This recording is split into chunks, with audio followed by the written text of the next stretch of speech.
En Encuentro con la Nación, temas de actualidad. Y bueno, hoy tenemos dos invitados, como de costumbre, especiales. El constituyente Antonio Galán Sarmiento, sigue siendo constituyente hasta que no haya una nueva constituyente, aunque muchos constituyentes del 91 ya se nos fueron del planeta Tierra. Y también, otra vez, así se llama el portal, de Pablo, otra voz, así se llama el portal de nuestro invitado Pablo Bastidas, periodista de amplio recorrido. Muy bien, la reforma política, pero antes de la reforma política hay que registrar, nos ha llegado un excelente texto de educación global del coronel Juan Carlos Galán Galán. Es un texto publicado por la nueva y dinámica Universidad del Ejército, la Universidad del Ejército, la Universidad del Comando de Educación y Doctrina del Ejército. Trae temas interesantísimos como la gerencia del pensamiento, como el currículum, como la parte de la calidad en la educación y, por supuesto, todo lo que tiene que ver con la dinámica de las misiones internacionales, como quien dice, la academia en conectividad con el mundo. Temas para tocar en el día de hoy: la reforma política, la salud, la crisis alimentaria y el censo de población. Se decía que íbamos a superar los 50 millones de colombianos, pero no, creo que todo va a quedar en 44.444.444 colombianos, lo cual indica que todos esos escenarios democráticos pues van a pasar el umbral, según esto, porque estamos hablando de más de 50 millones de colombianos. Doctor Antonio Galán, la reforma política, ¿se avisora una nueva constituyente o eso va a quedar ahí? Hoy las fuerzas políticas están muy equilibradas, se habla de que el presidente de la República tiene 54 senadores, me dio una pequeña equivocación y se le acaba la mayoría, punto de vista. Así es, yo no creo que haya necesidad de una Asamblea Nacional Constituyente, porque tenemos hoy por hoy un Congreso activo. El Congreso está activo en la medida en que no se están arrasando las voces de la minoría. Cuando se logran consolidar por parte del gobierno unas mayorías parlamentarias con las que puede cómodamente sacar sus proyectos de ley, ¿qué ocurre? Que esas minorías no las escuchan, quedan avasalladas por la mayoría y se aplica la célebre frase de nada sirve que usted tenga la razón si no tiene los votos. En cambio, ahora la razón se tiene que conquistar para poder contar con los votos. Tienen que darse consensos con mayor esfuerzo, que ese fue el gran éxito de la Asamblea Nacional Constituyente del 91, en donde no había mayorías. Si bien habían grupos numerosos, no eran suficientes para sacar normas o para aprobar normas por sí solos. Necesitaban los votos hasta de un constituyente solito, aislado, como era el caso de Lorenzo Muelas, por ejemplo, o como era el caso de los cristianos. 2 cristianos, no más, frente a 70 y tantos constituyentes, lograron que Colombia dejara de ser un Estado clerical y pasara a un Estado laico. La otra voz con Pablo. Bueno, un saludo muy especial para los compañeros hoy de mesa. Pues yo pienso que sí están dando avances significativos. El tema también que ayer fue noticia, y es que el Consejo Nacional Electoral podría desaparecer porque ha sido un ente politizado que pues no ha brindado al parecer las garantías suficientes para hacer el ejercicio político. Entonces ese tema de la reforma política pues parece que va por buen camino. La referencia que hacen de las mayorías también al interior del Congreso pues hacen ver, digamos, un panorama favorable en cuanto a lo que viene para futuro, pero pues también hay crisis que evidentemente desde el Congreso que se ha dicho que no va a tener mermelada, pero el debate de Carrasquilla la semana anterior deja ver pues esas fuertes contradicciones que existe al interior del Congreso con un gobierno que dice que va a trabajar sin mermelada, pero que a la primera dificultad se le desbaratan las Pero que hay que endulzar los espíritus. Pues es que la mermelada, el término acuñado para criticar al gobierno anterior, yo creo que dejó pues muy evidenciado cómo se mueve la política en Colombia. Entonces aquí ya lo que viene es mirar cómo se reforma este Consejo Nacional Electoral o cómo se pone a funcionar y cómo incluso la registraduría o las personas encargadas de hacer los censos en Colombia están fallando. La pregunta es esa: ¿qué está pasando con estas instituciones y cómo se pueden reformar para que en Colombia exista en verdad una democracia?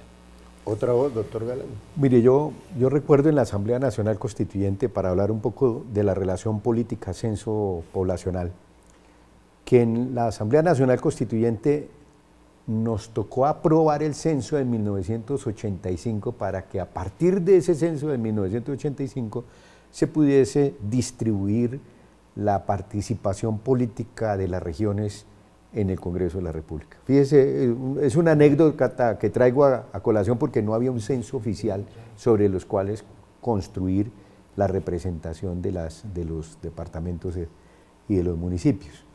En el caso de ahora tenemos una situación, como lo mencionaba Herney hace unos instantes. En octubre de este año, Colombia iba a llegar a 50 millones de habitantes. Y no vamos a llegar a 45, no vamos a llegar a 44 de pronto, lo que quiere decir que, ¿qué pasó con esos 5 millones de habitantes menos? ¿Por qué menos población de la esperada? ¿Con qué criterio estábamos distribuyendo los recursos a las regiones? ¿Cómo se distribuía el sistema general de participaciones? Si eso es en proporción a las poblaciones. ¿Eso indica que la gente fue? Puede indicar dos cosas, Herney. La primera, que la tasa de natalidad haya reducido. Ya. La segunda, que la mortalidad haya subido, ¿cierto? Y la tercera, que hubiese ido mucha gente del país. Es decir, que en ese desplazamiento que hubo del 2005 para acá, no solo se hayan desplazado del campo a las ciudades, sino del campo y de las ciudades fuera del país. Ya. O sea, habría que mirar cuántos colombianos se fueron a Europa, a Estados Unidos, a Canadá, a otros países. Uno ya empieza a oír colombianos por todas partes en el mundo, y entonces nosotros que estamos asustados con la migración de venezolanos, ¿cómo fue la migración de colombianos? Eso es un tema para mirar. Muy bien, una pausa y ya regresamos.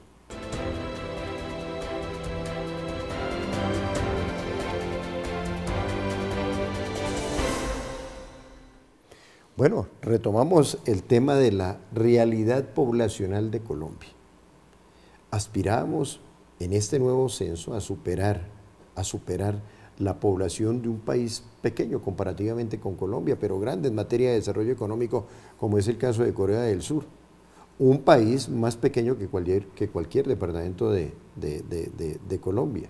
A manera de ejemplo, Amazonas, 107.000 kilómetros cuadrados, el Bichada, 100.000 kilómetros cuadrados, Corea del Sur, 98.782 kilómetros cuadrados y una población de más de 50 millones. Y estamos diciendo, en este censo vamos a superar esa cifra de los coreanos. Pues bien, usted acaba de decir que hay 3 variables para analizar.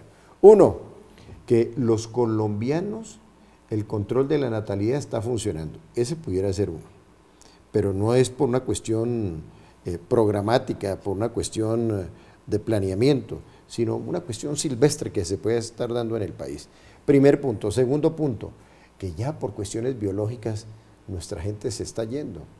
Y tercer punto, que la gente por cuestiones de violencia, qué sé yo, por otro tipo de aristas, decidieron irse del país. Viene la otra situación. Se está diciendo que hoy hay una luz de venezolanos en Colombia, al día de hoy que hay 1 millón de venezolanos que están llegando al país. Pero se está hablando de que nos van a llegar 3 millones más de venezolanos. Entonces, eso es bueno, malo, regular o feo lo que se está presentando con nuestros hermanos venezolanos. Pues, siempre se ha dicho que Colombia tiene más territorio que nación y más nación que Estado. Una frase que se le acuña a Rodrigo Escobar Navia, ¿Ya? que decía eso, Colombia tiene más territorio que nación y más nación que Estado. Y cuando uno va a mirar, no tiene territorios despoblados en Colombia. Provincias completas que para su territorio deberían tener mucha más población, pero no hay población. Y si uno piensa en los 44, 45, incluso pensemos en los 50 millones de habitantes, hay regiones que se quedan sin gente, sin población. Y se vuelve un territorio propicio para la violencia, para lo ilegal, es difícil la presencia del Estado. Ahora que estamos hablando de un posconflicto, podríamos pensar en un repoblamiento del territorio. Ahora que estamos pensando en migraciones de venezolanos, podríamos pensar en un repoblamiento del territorio, incluso acogiendo a los venezolanos, que en la década de los años 60, 70, acogieron a tantos colombianos en su territorio. O sea que usted es de los que piensa que los hermanos venezolanos que están llegando a Colombia, que han llegado a Colombia, no son un problema estructural para el país. No, pueden ser incluso una solución estructural. Mire hasta dónde voy en el alcance de mis afirmaciones. Mire, porque ¿qué viabilidad tienen municipios de 20.000 habitantes? ¿Qué viabilidad tienen provincias enteras que no llegan a 100.000 habitantes? Estamos hablando, para mencionar, la provincia de García Rovira en Santander. La capital de la provincia no llega a 18.000 habitantes y sumados los 12 municipios adicionales de la provincia de García Rovira no llegan a 80.000 habitantes. Entonces, son territorios inmensos que, miremos Bichada, no tiene población. Bichada tiene 4 municipios realmente. Realmente. Y tiene es el segundo departamento en territorio que tiene Colombia. Pero cuando llueve suben las aguas 18 metros, ¿no? Impresionantemente. Y además es un, además, es un departamento fronterizo con Venezuela y coge un pedacito de... Pero además analicemos de las 3 variables que consideraba yo debíamos analizar detenidamente. También el censo está diciendo que se está envejeciendo la población. Luego no es porque estén muriendo los viejos, porque no están naciendo, o porque se están yendo los jóvenes, o porque se murió mucho joven. Bueno, pero en un país en donde los padres enterraban a los hijos en lugar de los hijos enterrar a los padres, puede ocurrir ese envejecimiento de población. Si nosotros damos el paso decidido a la paz, maravilloso. Otra voz, Pablo. Pues ahí me surgen, digamos que también inquietudes interesantes en cuanto a ese éxodo de colombianos, pero también el tema del territorio. Pues hablamos de departamentos que poblacionalmente son, digamos que muy reducidas en cuanto a la tierra, pero entonces el tema de la reparación, el tema agrario que estuvo en uno de los puntos fundamentales del acuerdo, si hay cómo repartir esas tierras también entre la población colombiana. Y lo preocupante del censo, de la cifra, es que no sabemos cuántos somos, cuántos colombianos estamos y tampoco hay un catastro rural. El tema de tierras, o sea, se complica mucho la situación por no tener, digamos, consolidado un número de habitantes y mayor aún la problemática es todo lo que se ha planteado en materia política que ha legitimado por el tema de las cifras. Hablábamos hace un momentico entonces el tema de la consulta anticorrupción. Si bajó el número de habitantes, bajaría el tema también del umbral político para estas iniciativas populares. Digamos, ¿qué pasa ahí? Si ¿Cuál es la consecuencia? Correcto, si muchas de esas cédulas de ciudadanía que figuraban en el censo aquí, del interior del país, están por fuera del país. Entonces, que no se inscribieron, porque no están viviendo cerca de un consulado, están viviendo lejos del consulado, que por lo tanto no pudieron votar o no iban a poder votar, pues eso llama a una reflexión profunda sobre el país. Mire, la cosecha cafetera la vinieron a recoger los venezolanos. Sí, hubo avisos en el caso del Comité de Cafeteros de Caldas, en el caso del comité, bueno, del cuadrante cafetero. Cuadrante cafetero de Risaralda, Quindío, Caldas y Tolima. Y Huila. Y Huila. Bueno, entonces ya me toca no cuadrante, sino los cinco departamentos cafeteros, sí. El Pentágono cafetero. El Pentágono cafetero, correcto, entre otras, porque el mayor productor de café hoy por hoy no es el tradicional eje cafetero, sino el Huila. Entonces sacaron avisos porque no había quien recogiera. No había mano de obra. No había mano de obra. ¿Y usted dice que la solución vino de Venezuela? Venezolanos. Muchos venezolanos les voy a ayudar a recoger la cosecha de café. ¿Y eso qué indica?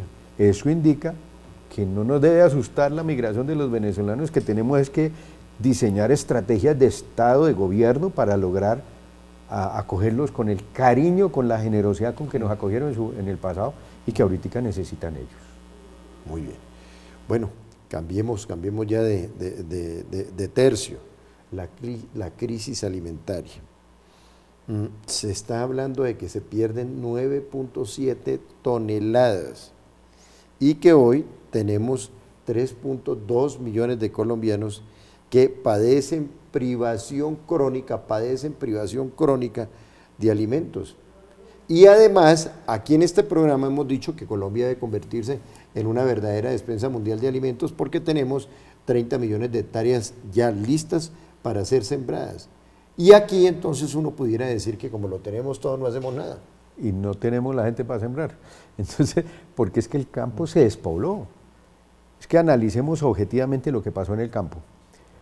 En la década de los años 2000 a 2010, la primera década del siglo y del milenio, el desplazamiento en Colombia, reconocido por Presidencia de la República, estaba cerca de los 6 millones de habitantes. ¿Qué quiere decir eso?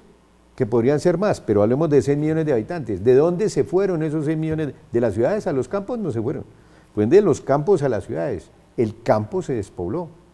Si a los 20 millones de habitantes que tenía el campo, no eran 20, le restamos esos 6 millones de habitantes, porque todos eran de ciudad, muy pocos eran de ciudad, eran de campo, no de ciudad.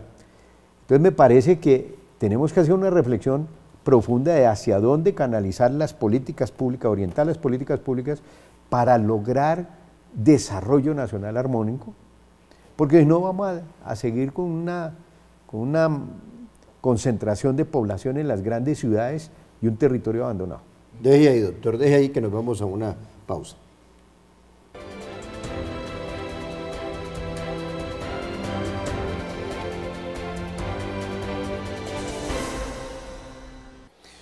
Bueno, doctor Antonio Galán, y el tema de la salud es como una sumatoria de todas las enfermedades: SIDA, chikungunya, corrupción, que es una enfermedad peor que el cáncer. Hoy uno se preocupa porque 4,5 millones de colombianos se quedaron sin salud, todo por la corrupción. ¿Qué hacer? Mire, Colombia tiene un tema una debilidad estructural en salud y en educación. Y tiene los más grandes retos en salud y educación, sobre todo para asegurarle a todos los ciudadanos el derecho de acceso a la salud y a la educación. Se puede plantear de que el acceso a la educación se logró potenciar en el periodo del 91 para acá.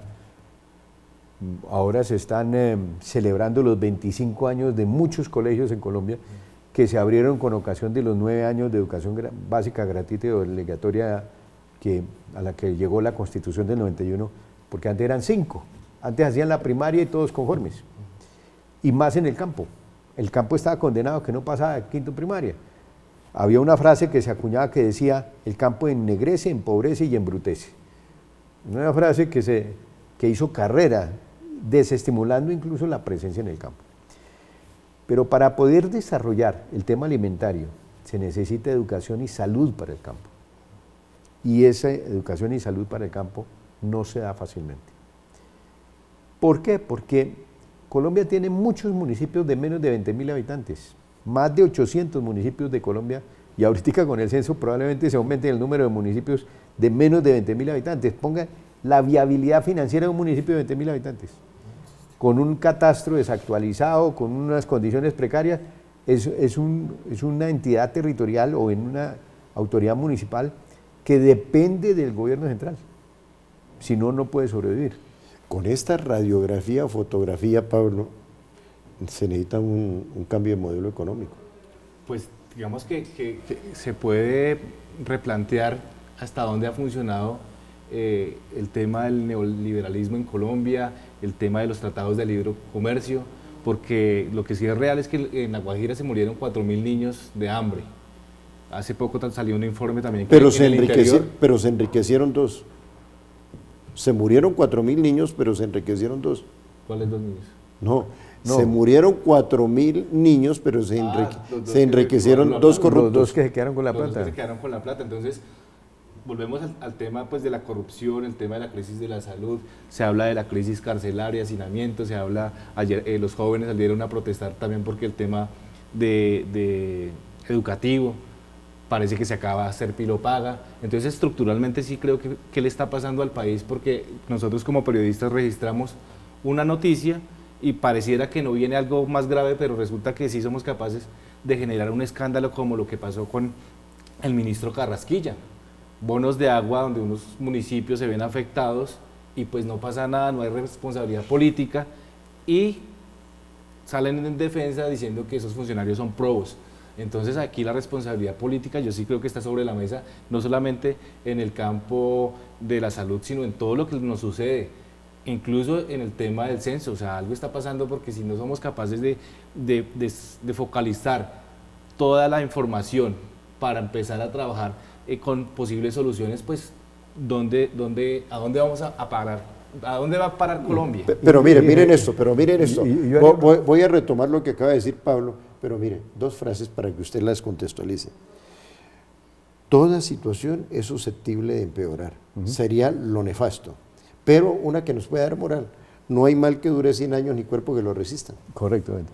Entonces, fíjese que en la agenda que analizábamos hoy, y que es la agenda que tiene hoy el gobierno y el país en este momento, vale la pena analizar la reforma política ayuda a resolver el problema estructural que tiene Colombia, porque aquí hay un problema estructural.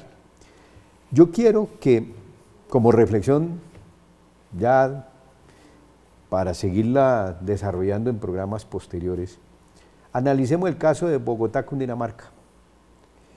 En 1991 se decidió separar la circunscripción territorial de Cundinamarca de Bogotá. ¿Quién se benefició? Cundinamarca.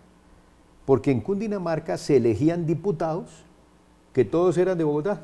Oye, anteriormente, entre otras, hagamos historia, anteriormente el gobernador de Cundinamarca nombraba al alcalde de Bogotá. Claro, pero entonces volvamos al tema. ¿Qué representación tenía La Palma, Caparrapí, Copilla, Negro, Yacopí, todos estos municipios? Guanegro, Teherán. No tenían representación en la Asamblea Departamental, porque los barrios de Bogotá tenían mejor representación Puente Aranda que en la Asamblea de Cundinamarca, que Caparrapí o casi que Girardot.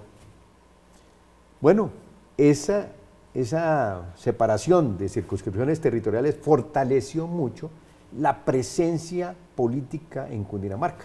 El territorio se vio representado y eso benefició mucho a Cundinamarca, y eso lo debe reconocer Cundinamarca. Ahora hay que lograr un diálogo entre la administración de Bogotá y de Cundinamarca, porque viven peleados. Entonces viven separados, y esto es mío, y esto es suyo, y esto es... ¿no? Y esa relación se tiene que armonizar mucho más.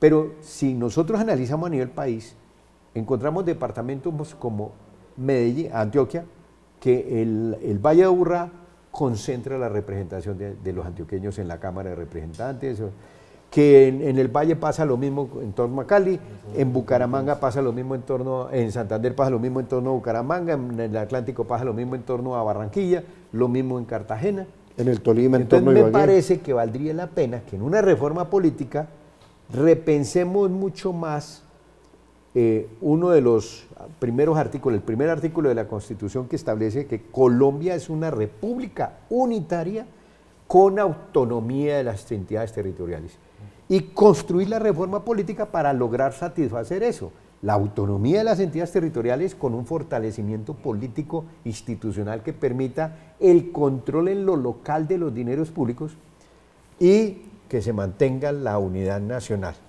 Por eso soy partidario de mantener el Senado de la República de circunscripción nacional. Yo reduciría el número de senadores con lista cerrada, fortaleciendo la representación en la Cámara de los Territorios, dándole a los territorios sin las capitales, a los departamentos sin las capitales, una representación directa para fortalecer la presencia en los municipios pequeños y medianos en el Congreso, en la Cámara de Representantes, y mantener una representación para las capitales adecuada. Eso requiere ingeniería electoral. Deje ahí, doctor, porque bueno, ya el tiempo se nos vino encima. Agradecer la presencia de Pablo Bastidas, del portal Otra Voz, y por supuesto del constituyente Antonio Galán Sarmiento. Hasta que no haya una nueva constituyente, seguirán siendo constituyentes. Y aquí nuestro ingeniero Pitu me dice, no se puede ir sin una mención deportiva, que siempre lo acostumbro. La mención deportiva es que los suboficiales colombianos del ejército han quedado campeones, oígase bien, suramericanos, con 9 medallas de oro, superando al anfitrión, Ecuador con 7, a Chile con 5, a Perú con 4 y a Brasil con 2. Para los suboficiales de Colombia, felicitaciones, todos están, quien lleva la representación en estos Juegos es la Escuela Militar de Suboficiales Inocencio Chincá, muy bien dirigida por el coronel Néstor Alexander Duque Londoño, y con un jefe de deportes como el capitán Germán Gutiérrez. Para ellos, felicitaciones por dejar muy en alto a Colombia en los Juegos Suramericanos de las Fuerzas Militares. Que Dios les bendiga. Gracias.